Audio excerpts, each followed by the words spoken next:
and welcome to Northwest Newsweek Year in Review, Episode 2. Another roadway in the Northwest which takes its origins from colonization is no more, following a final vote on May 10th in Fort Frances that will see Colonization Road East and Colonization Road West renamed starting in 2022. But it wasn't as smooth of a proceeding as many might expect. Despite the unanimous agreement on council that the name needed to be changed, there was some division as to what that change should be.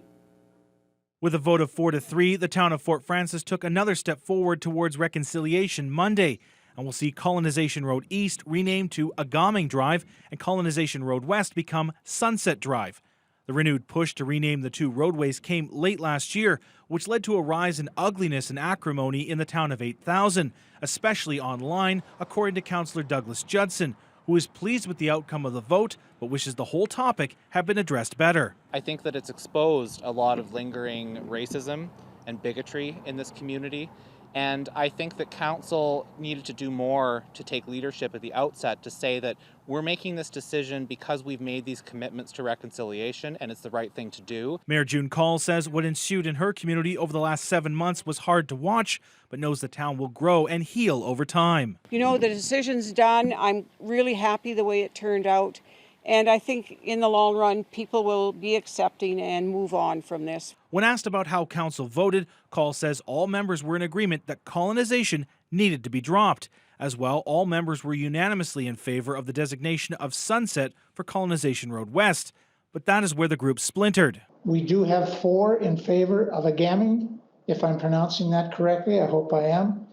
And 2 for Shoreline and 1 for Sunrise. Like Judson, Call is pleased with the result of the vote, adding she is excited for an initiative added to the resolution that will see 2 signs donated to local museums and a third that will see Fort Frances cemented in the history of reconciliation on a national scale. The other one is going to go to the Canadian Human Rights Museum. It'll go there also. So, you know, I think that's a very fitting places to go because it is part of our history, and we need to also remember our history and show how we've wanted to change it and that we are changing it. The current timeline set will see Agaming Drive, which in Ojibwe means at the shore, and Sunset Drive take effect on January 1st, 2022.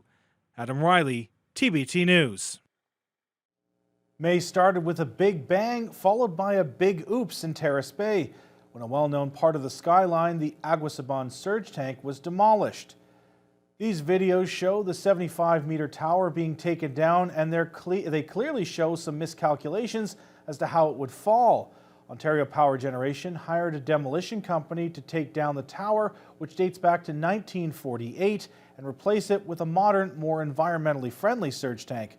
Officials with OPG say where the tower landed was not exactly where they had predicted, despite the surprise from onlookers. Fortunately, nobody was hurt by that miscalculation. Oh, no! That landed right on the new towers. I don't think that's where they wanted it to go. Crews would later assess the damage after it landed on equipment and took out a communications line. At the time, it was unknown if the incident would have delayed the installation of the new surge tank. May saw murder charges laid against a 32-year-old man following the death of a teenage girl from the Mishki-Gogaming First Nation. 17-year-old Lenora Mechanic, also known as Lenora Lawson, was airlifted to hospital following a serious assault on May 1st. She later died as a result of her injuries. Initially, Jerry Fox was charged with aggravated assault, which was then later upgraded to second-degree murder. It was a hot start for the 2021 fire season, but fortunately, heavy rains managed to cool things off temporarily in some areas in late May. Things got bad in the Kenora area, with MNRF firefighters tackling multiple fires which were difficult to control. An implementation order was put in place in the Willow Lake area between Vermilion Bay and Kenora, restricting access to certain forest roads and Crown land. At the time, Kenora 25 was measured at over 1,800 hectares, Kenora 30 at 1,000, both of which were burning in a parallel direction. Meanwhile, a remapped Kenora 27 showed it had burned up to 4,500 hectares. Fortunately, more than 20 millimeters of rain fell in those areas, according to Fire Information Officer Christopher Marchand. Well, certainly the wet weather has had a major effect on the fire situation in the region. The week began with some extreme fire behavior and a few very large fires of concern across the region. And as we close out, another wet weather system came through yesterday that's assisting firefighters who are hard at work at protecting people and property from wildland fires in the Northwest. That rainfall helped take the fire hazard, which had started the week of May 16th, from a high to extreme level down to a low or moderate for the entire region by the end of that week. Tragedy struck the city of Dryden when an apartment complex claimed the life of a teenage boy on May 19th. Shortly before 3 o'clock in the afternoon, the Dryden Fire Service received multiple calls about a fire at a residential complex on Clearwater Crescent. When they arrived, crews had found heavy smoke and fire. The boy was later located inside the building. He was identified on social media as 13-year-old Evan Loyal Mal Wesley. A fundraiser through Facebook managed to raise more than $10,000 in less than a week. The fire caused heavy damage to one unit, while 3 other units suffered smoke and water damage. An investigation was carried out by the Ontario Fire Marshal's Office with the assistance of the OPP. The rediscovery of unmarked burial sites at former Indian residential schools in BC sent shockwaves through the country as the horrific consequences of one of the darkest periods in Canadian history were undeniably pushed into the light. In June, the Ford government announced it would be providing $10 million over the next 3 years to investigate, protect, and commemorate residential school burial sites. On the shores of Lake of the Woods near Washishkanigam First Nation, the memorial to honor the students who attended St. Mary's Indian Residential School has grown to include tributes to the 215 children who were discovered in an unmarked burial site in Kamloops, BC. A similar memorial near the grounds of the former Cecilia Jeffrey Indian Residential School has also become a shrine to honor those children. I wish that I could say that this was an anomaly and such news will never happen again. Unfortunately, it may not be the case. Indigenous Affairs Minister Greg Rickford says in Ontario there are at least 12 unmarked burial sites associated with Indian residential schools across the province, with more than 400 students who are presumed to have died at those schools. It was those grim numbers which served as a precursor for the announcement of $10 million over the next 3 years by the province, which will be used to investigate, protect, and commemorate those sites. Rickford says the key to this project is that it must be led from an Indigenous perspective with proper support from the province, noting investigations have already started in Treaty 3 territory prior to the announcement. So we want to be able to just provide a broader platform of capacity, pathology, forensics, other digital expertise and capacity, as well, as you mentioned, considerable financial resource to support ongoing activities that are being led currently. In addition to the investigations, the funding will also go towards culturally appropriate, trauma-informed mental health support services for residential school survivors, their families, and Indigenous communities.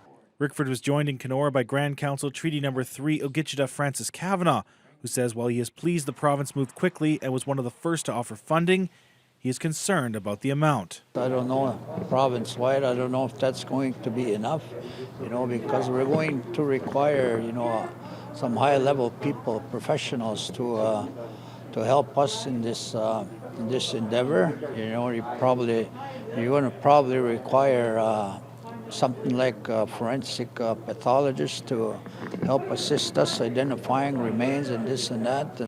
In northwestern Ontario, there were a total of 9 residential schools, 4 of which, like Kamloops, were run by the Catholic Church, which Kavanagh wants to see be held accountable in some way, shape, or form.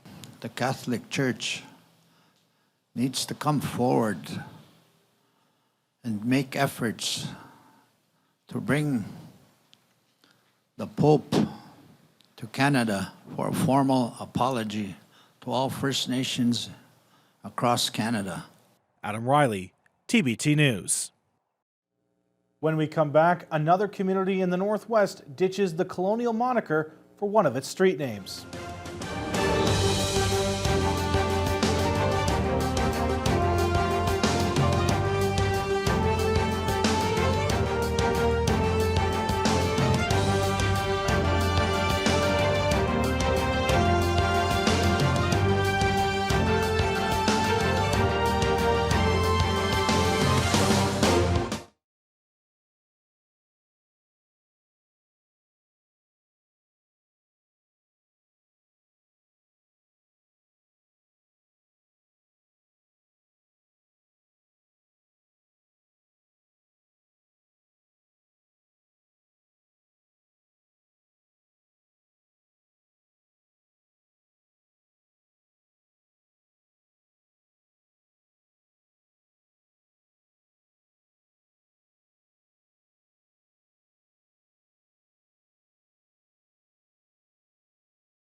Welcome back to Northwest Newsweek Year in Review.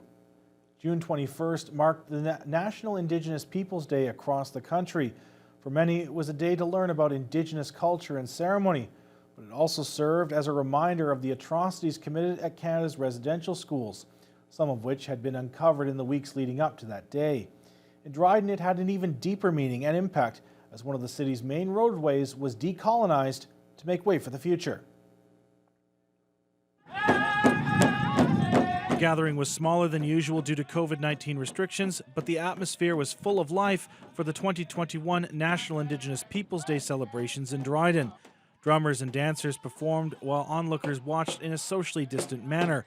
But for Dryden Native Friendship Centre Executive Director Cheryl Edwards, Monday's event had a much deeper spiritual meaning in light of the recent discoveries of the bodies of children who attended residential schools in unmarked burial sites.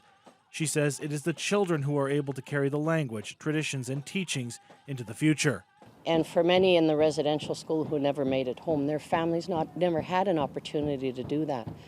And we are hopeful with some of the programming that we have that we can bring that type of tradition and culture to every family who wants to seek it. Monday also marked the end of one road and the beginning of two new roads in Dryden. Earlier this month, the road signs that designated Colonization Avenue were removed and replaced with Memorial and Beaujeu Avenues. For Edwards, it marks the culmination of an exciting year. I'm so pleased that the residents had not only the understanding, the knowledge, and the wanting to change it, as well as the Indigenous community. And it's finally here, and it's something that we achieved as the working circle, and the City of Dryden had the courage to be able to support us with that as well. Mayor Greg Wilson says he was hit with a melody of feelings, including relief, finality, and enthusiasm as he saw the names change.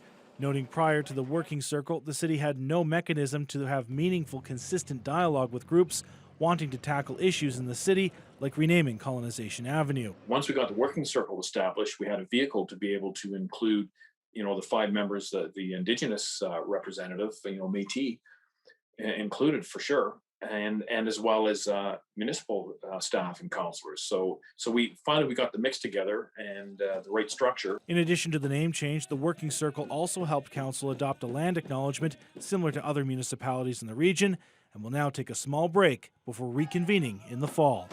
Adam Riley, TBT News.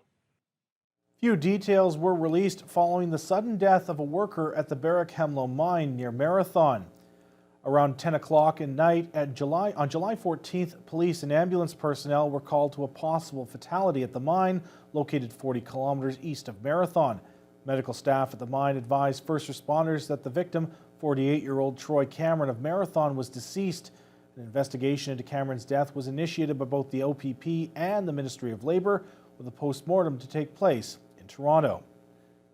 A historic win for the Lac Seul First Nation 4 years after it was awarded $30 million by the federal government for flood damages dating back to 1934 after the community appealed for more money. The case was heard by the Supreme Court in 2020 and a decision was rendered in July. The favorable result had Lac Seul leadership believing that reconciliation in Canada was possible. We'd like to get more because a lot of devastation occurred. A way of life was destroyed, our livelihood. In an 8-1 decision, the Supreme Court of Canada has approved an appeal by the Lac Seul First Nation of a case the community won and was awarded $30 million for in 2017. The case stemmed from the construction and activation of a hydroelectric dam in Ear Falls nearly 100 years ago, which flooded 11,000 acres of land, destroying homes, leaving hundreds homeless, decimating the wild rice crop to a point where it is never recovered, and to add insult to injury, the water has begun eroding away at culturally sensitive sites. Erosion still occurs on our lakes and rivers, and our burial sites are disturbed still with erosion. We sometimes find skeletons and skulls on shores. So we need to fix that. The argument from the First Nation was that the $30 million awarded was not sufficient compensation for what was and what could have been.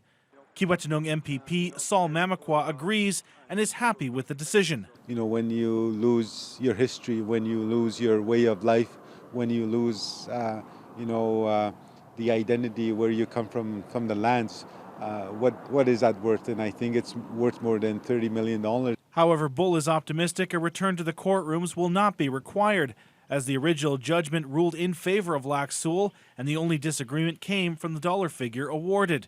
He believes the deal can be struck at the negotiation table. He notes specifically that this could be a watershed moment for reconciliation in Canada, adding the case is precedent-setting. It kind of takes away some of that ambiguity of some of these really tough cases, flooding cases that are still at the courts. True reconciliation can happen, but it takes a long time sometimes. And I think if there is a good judgment after the trial is done and fair compensation is paid, then I will believe that reconciliation has happened and that Canada is listening to First Nations. No date has been set for when officials and negotiators will meet again. Adam Riley, TBT News. Coming up after the break, the number of communities directly policed by the OPP increases by 1.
And we're back for Northwest Newsweek Year in Review, Episode 2. It was a vote that led to the end of an era at a late July council meeting in Dryden, as councillors voted in favor of disbanding its local police service and have the OPP take over policing duties in the city.